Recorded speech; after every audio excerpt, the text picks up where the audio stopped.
احنا بالبرامج دوم والعين. لم تفارق صورة عشيقها منذ أن غادر الحياة سنة 1995. قصة بطلتها سيدة اسمها العنود، ولها من العمر 135 سنة.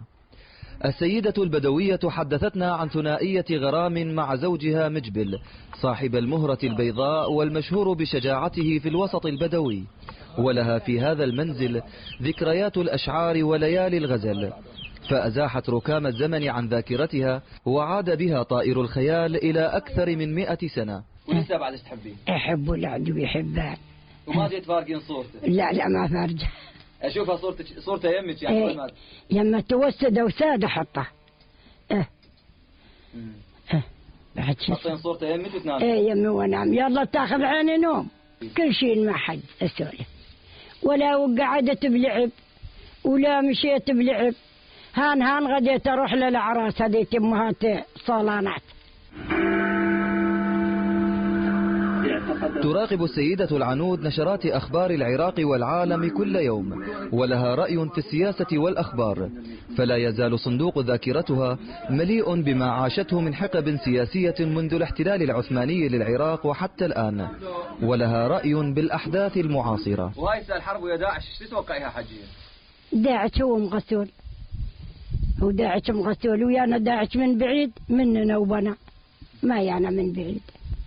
من يواطننا حنا؟ ما حد يواطننا. عراق من يواطنوا؟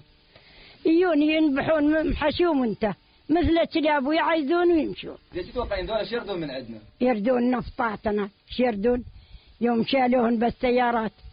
تتربع العنود على عرش التفرد في العالم بكونها الوحيدة التي تبلغ من العمر 135 سنة، فهي جديرة باقتحام موسوعة جينيس للأرقام القياسية كأكبر معمرة على كوكب الأرض. أنا ما أروح لا خارج ولا أخاف من الطبيب. انقص إصبعي هذا ما رحت للطبيب ولا ضربت له إبرة. لم صار بالسكر وصار عيوني غديت ما أشوف، يلا رحت للطبيب. إبرة عمري كله ما ضاربه. صار له تعبت تقريبا 3 سنين من تعبت، قبل حتى تمشي ممشى للحسين. رغم أنها طاعنة في السن إلا أن الحاجة أم تركي تجمع بين القدم والحداثة، فهي تستخدم موبايل جالكسي 3 للاتصال على أبنائها وأحفادها وأبنائهم، كما أنها تؤرشف صورهم فهم يزيدون عن 300 نسمة. حيدر صالح، قناة آسيا.